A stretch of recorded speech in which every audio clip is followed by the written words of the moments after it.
We always start meetings with, this is a hybrid meeting, so I'll just acknowledge we've got some people in person. We have myself, Carolyn Mish, and we have Nick Horton here in person, and then online we have Donna Lascalia, Sean Condon, and Brett Constantine, and we will likely have another member showing up. She hopes. That's Devin Bruce will be in person. But we'll go ahead and get started because we're a few minutes after the hour. Don't have a huge agenda, but we start out each meeting with public comment. So and the only agenda items are really updates from DPW and planning, unless there are other items from the committee. But I want to open up for public comment if there's any public comment. Nobody's in the room, and I don't see any hands on Zoom. So I guess I will go to updates from the planning office. Really just, I think I've sent emails since the last meeting, but the only real update is we've started, or the contractor has mobilized for Rocky Hill Greenway Phase 1 with tree clearing or mobilizing for tree clearing. There's some issues that have come up initially on the Rocky Hill Road side with that. So we're going to be working through those before, the bulk of the construction starts. But the first part of that is going to be tree removal, both on the road and into the woods. So you may see that.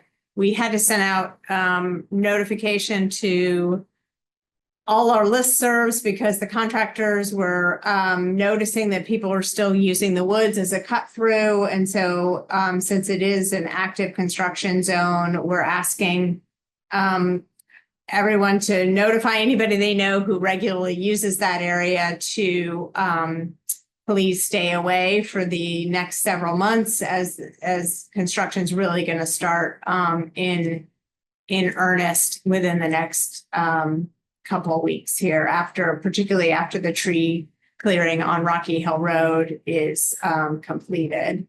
The only other, I guess that's probably the main update I have at the moment. So, hey Devin, welcome.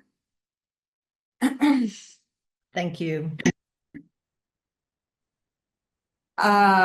So just to catch up to speed, there wasn't any public comment, and since I didn't have a huge laundry list of items, I'll just turn it over to DPW because I know that Donna may have some things for the committee. Okay. Hi, everyone. Sorry, I have really bad laryngitis, so I'll do the best I can to get through this. But the mayor in her most recent newsletter put out a kind of a schedule and a list of all of our projects that we have planned for the summer season. For those of you who may not have seen that, I'm expecting our mill and overlay contractor, Warner Brothers, to be mobilizing into the city in the next few weeks. So our paving will get ramped up here. I would say in the next month, I would expect to see quite a bit of activity. Also going to have 2 sidewalk projects that are going out to bid. I'm working through some really significant staffing challenges in our engineering division right now, just multiple vacancies, and I'm doing everything I can to keep these projects on schedule. But, when you don't have the staff, you don't have the staff. So that's where I'm at, and we're doing the best we can. So we're later than we want to be, but we're still going to get it done. So, we're going to see shovels in the ground here shortly. I just, in a perfect world, would have liked to have seen this done a little bit sooner. So I don't know if there's any specific questions, but that's where I'm at right now.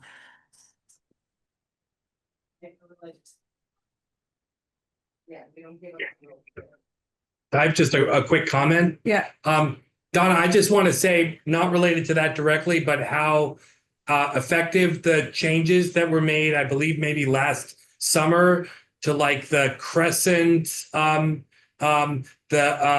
one by Federal Street, like there were several kind of four-way stops that were added. The one by Cook Avenue and Hatfield. And again, those have all just seemed like they've settled in really well. And again, just want to appreciate the DPW for that process and stepping it through, because I think it's ended up in all three of those that I'm very regularly aware of. It's helped to just kind of make those more straightforward. Yeah, I've got a whole slug of intersections under review right now by our traffic engineers. And we'll expect to be bringing those to TPC as soon as they make some recommendations. But every year I take the traffic calming appropriation, it Yep. comes out of the capital plan, and we just kind of put together like a list of trouble spots. And I've got a whole pile of these things that are under review right now. It takes months to study them and take traffic counts and generate recommendations, but I should have something soon on a lot of these places. We're looking at Ryan Road, we're looking at Florence Road, we're looking at a section of Mulberry Street. So I mean, there's quite a bit sort of floating around out there that hasn't come to TPC yet, but will. Thank you. Well, and the last one that was on TPC, just this, was it June already? It's hard to imagine that we're already in July, but for the State Street corridor, or at least that one intersection of Trumbull and State Street, that was on TPC agenda, I think, at the last meeting for a four-way. Yeah, I Yeah. can actually give a update on that. I don't know if anyone remembers that conversation from TPC with are we gonna put a flashing LED stop sign in here at State and Trumbull, or is it gonna be a regular stop sign? So I've been kind of going back and forth with the state a little bit, and I think probably the best way to move forward on this is to just put a regular stop controls in there. I think flashing LED stop sign is not going to be without complication. So, it's best to move this forward and have a stop control there. We don't want to interfere with anybody's quality of life or make improvements that, are in conflict with our goal of improving conditions. So I think just a standard stop sign at State and Trumbull would be the way to go. Donna, Devin here. It breaks my heart to see Eversource tearing up our streets the way they are. Last time I asked you if they had to get a permit, and you grinned and said, yes, of course. Do you have any guess how long they're going to be at this? Yeah, A simple no will be fine. there is no end date to their work in the city limits. I mean, there's an end date, street by street, but Right. as fast as they finish one street, they move to the next. They owe me a lot of restoration. They do. I wanted to ask, do they have to Yeah. subsidize that somehow? Yeah, so they owe Okay. me a ton of restoration. I've got a list about this long for them. Interestingly, they're also having some staffing problems. So when I last spoke with them, they're like, well, every engineer we have quit, and like I'm one guy and I'm running 3 states and I'm a little busy, and just tell me what you want and I'll try to get it done for you. And here we are, and it's not done. So Yeah. so anyway, I think we're all having the same struggles, and they owe us restoration on what they dig up. So when they dig it up, they need to put it back, and they need to put it back better than they found it. And I actually, That's the point that bothers me. It's not better. yeah. I mean, they do temporary trench patches, and then they come back and do like a mill and overlay for me. So Okay. my expectation is that they will be in the city, within a couple of months, cleaning some things up. Okay. Well, I'm glad to hear they have to do the final piece of the Yeah. work. Thank you. Donna, I had a question in my mind. This shortage of engineers, is that a regional issue at the moment, or is it just because our community, those positions aren't offering benefits or salary that's attractive to people? No, I mean, this is actually like sort of an industry problem. I mean, even we have a lot of consulting engineers who work for us. And even my consulting engineers are struggling with staffing. you know, it's sort of like CDL truck drivers are like in shortage. I can't really explain it, but it definitely negatively impacts our operations. It's negatively impacted many municipalities regionally. I mean, there's a lot of places that are just struggling with having a PE on staff. So I engage a lot of outside help. And you know, but it's just hard when you don't, you know, when you have multiple vacancies and we're trying to push these projects through. You know, it just slows everything way down. But it's a industry-wide problem. So you're saying if we have kids or know anyone who has kids, we should tell them to go into traffic engineering? Yeah, traffic engineering or the trades or go get a commercial driver's license, you know. Or do both. So you can I mean, keep even double duty. even our paving contractor was telling us their schedule just isn't full because the municipalities regionally are having difficulty getting the work out to bid. So, you know, we had a lot of interest in our paving contract, just because there's not really that much work out there, like everything's just slowed way, way, way down. So our consulting engineers are excellent, but obviously you want to be doing this in-house to the extent that you can be. Yeah. Brett here is that the issue that Devin brought up of the fact that the pavement cuts will eventually be better than they are now. Is that something that is going out in mayor messaging or in city messaging in any way? I feel like that could head off some angry email somewhere. Yeah, that's a good point. I mean, I can certainly add that to like our email update. But I mean, Eversource owns that street. Once they touch it, they own it. So I can certainly make a recommendation to the mayor that she message that out for sure. Yeah, and I've definitely seen times when they put it back not right and they eventually paid and had it fixed and it was so much better and appreciated it. So no, I know that process happens. I trust it, but other people should know about it too. Thanks. Yeah, what they do that I think sort of creates the perception that they're not doing the right thing is they put a temporary trench patch in. So they dig the trench, they temporarily patch it, and then they demobilize for like 8 months, and then they come back into the city, you know, with a milling machine and kind of blow through everything. But at that point, like everybody has forgotten, everybody's forgotten about what happened, you know, so.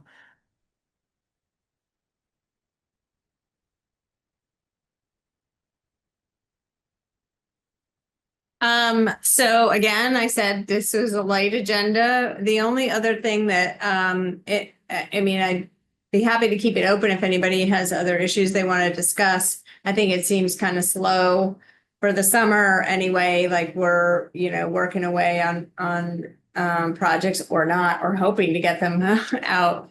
I do want to mention that in August, where the scheduled date is August 13th, I am away that week. So we can't have the meeting that week.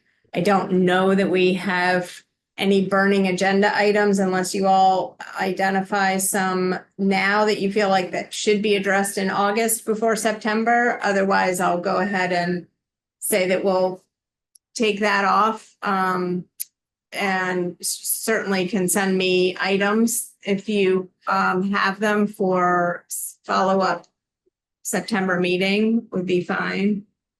But I don't, yeah, go ahead. I know one real quick question again. Sorry for the laryngitis, Donna. The project of the kind of state Stop and Shop up to Look Park repaving project. I know that they were doing a fair amount of work and there were still detour signs. Is that project either nearing completion or completed?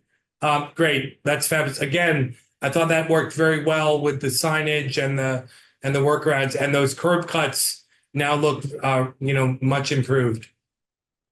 Yeah, there's not a lot left for them to do. I mean, I think they just need to pull some signs and do a little touch up, but they're just Great, okay.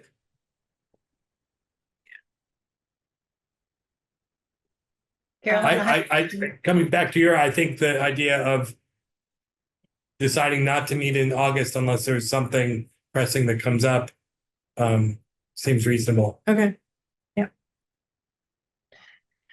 Carolyn, have you Yeah. had any visiting conversations about Main Street bike traffic?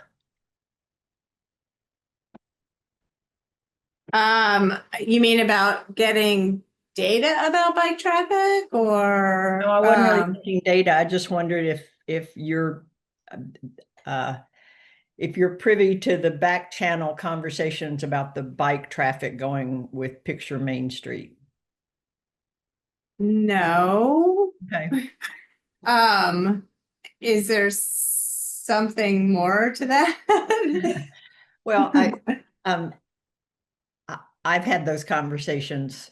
People have talked to me about it, and I just wonder if they're talking to you about it too. Okay. A concern about the bike traffic. I think at some point we ought to go back and sort of discuss the design that's being presented and see if all of us are comfortable with it. So, Or is just, that horse out of the barn? well, you mean about the way the bike traffic's going to be handled, whether it's, in lane or separated? Yeah. Yeah, I mean, that horse is out of the barn. So, Okay. I mean, it was decided, pre 25%, and we're getting ready to submit the 100% plans. That fully separated bike facilities were the way to go. Okay.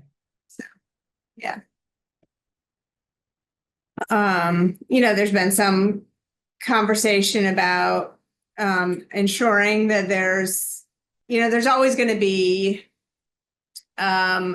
adjustments to the new visual changes to the network and people getting accustomed to looking in a different location for cyclists. I mean, people have to look for cyclists anyway when they're as a pedestrian when they're crossing. So that's really not going to change. But I think obviously there'll be an adjustment period for all the modifications that are being proposed. Yeah, I wasn't trying to put you on the spot. I just think that during the years that we've been working on this plan, e-bikes have gotten faster and heavier. And so I just have some concern about the mix of speed on that traffic pattern. And I've said that to you, but what is happening is I think there are a lot of those conversations going on around town. So I wanted people to say, no, we've set the design at 100% pretty soon and we're done. Yeah. I mean, I think that would be the case no matter what the road network is, right? So that's going to be an issue on Pleasant Street or Elm Street or King Street. So I wouldn't think it's unique to the Main Street. But thanks, I appreciate that.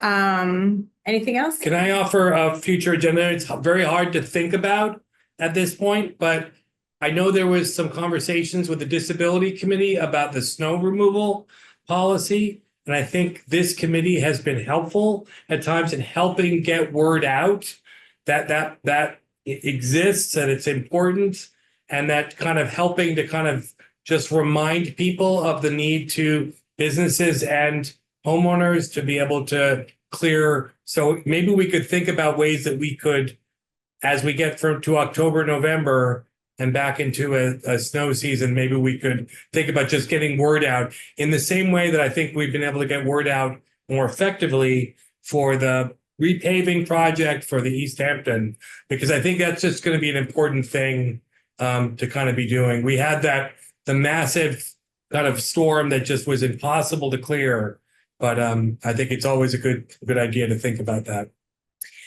Well, it's interesting that's come up in the city council has an ordinance review committee that that came up in public comment just, I think, in the June meeting. Okay. I would say that there's the other seasonal side, flip side to that is vegetation removal, which is equally problematic to the sidewalks and the public spaces where people are trying to maneuver. And I think that is also Okay. a problem that, I think we should, if we're going to be talking about snow removal, the other side of that is vegetation. And we did a blast through the mayor's newsletter, I think, just reminding people to be cognizant of that. But I haven't seen a lot of move in the places that I sort of circulate. I haven't seen any movement on vegetation removal to clear a path for sidewalks. So I think that's an issue for sure. So by that, you're talking about growth that obstructs views and also passaging. Like I remember there was some photos of by the Faux Boston, like that intersection had overgrown all kinds of things. But are there specific examples you could like give me just a kind of a clear sense of what removal we're talking about there? Yeah, no, I think it's for the most part, I'm thinking about passage. So when vegetation grows over the sidewalk, then people are forced into the green belt or maybe onto the street Okay. because they can't use the sidewalk. So bush has grown over so far that you can't even push the stroller Yeah, on the sidewalk. Okay, yeah. thank you. Go ahead, Brett. Remind me if we already talked about this last month or some other time semi-recently, but I was hearing some frustrated chatter from folks who noticed that there is, I don't know how often, but somewhat often, vehicle in the roundhouse parking lot, where the rail trail, the bike path, multi-use path passes through, comes out from underneath the bridge behind the library and makes a little turn there. There's parking and a little buffer, but there's not infrequently a truck or van that overhangs the parking space into the bike way, the multi-use path, and or the buffer and or the actual path. Did we discuss this already? And is there any action that we can take? I don't recall that being discussed, but it could be an enforcement issue. Yeah, go ahead, Devin. Brett, I know we had an issue about that is several years old, and it was a fellow in the neighborhood out South Street that parked his RV there all the time. And he's not a problem anymore because he's not around anymore. But I don't know if you're seeing a different issue with overhanging the bike path now. Yes, the people who are seeing the issue, which is not me, I am not downtown enough, are seeing it still, and with other things, a rental truck, among other things, semi-frequently, I think. But I don't know exactly how frequent the problem this is. I don't have data, but thanks for that. It's on my walk into town. I'll see what I can keep an eye on. Thanks very much. I would say probably the first approach would be if there is an issue that the person can contact the parking office and they can go down. Yeah. They do every time. They call parking enforcement every time they see it. Okay. So maybe we can get data from there. But are there concrete barriers that wouldn't help with the rental truck that would hang over even if their wheels are against the concrete barrier? But are there the little bump at the end of the wheel stops there? I want to say there are, but I can't picture it right now. I think that was designed with wheel stops, but that it would have to be checked. I'll comment here because I have a work van, and even wheel stops, long extended wheelbase work vans, even if you back the back wheels up to a wheel stop, the back end can sit back really far. Yeah. I think that's probably what is causing the issues that Brett is hearing from people. That the back end just hangs out so far that it hangs over and into the bike path. Okay.